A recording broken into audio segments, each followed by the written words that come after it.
Oui, merci Monsieur le Il y a Président. que moi qui ai le droit à un Euh, micro. Professeur, ce sommet donc sur l'élaboration d'un nouveau pacte financier mondial qui aura lieu dans quelques jours va faire l'actualité.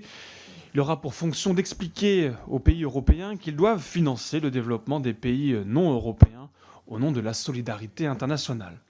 Alors projet suscite de nombreuses interrogations puisqu'en effet, quels sont les intérêts de la France à opérer, disons-le clairement, des transferts de capitaux vers d'autres pays à un moment où la crise économique et l'inflation frappent de plein fouet l'économie et les ménages et où nous aurions bien besoin de conserver nos ressources pour notre développement et l'avenir de notre population. La question se pose bien sûr pour l'ensemble des pays occidentaux, pour les Européens comme pour les États-Unis. Vous le savez bien puisque vous avez été l'une des principales conseillères économiques de Barack Obama. Par ailleurs, on peut s'interroger sur l'importance des associations partenaires de ce sommet, qui vont évidemment abonder dans le sens de ces transferts de capitaux de nos pays vers d'autres continents, alors qu'elles perçoivent pourtant de généreuses subventions publiques. Je pense notamment à Oxfam, à Care France, et c'est sans parler des associations affiliées à l'Open Society.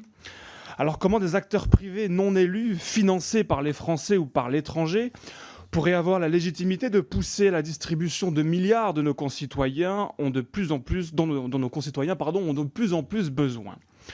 Nous allons au cours de ce sommet, et comme régulièrement, assister à une véritable séance de flagellation des pays européens désignés comme coupables de tous les malheurs du monde et qui doivent maintenant payer pour les autres.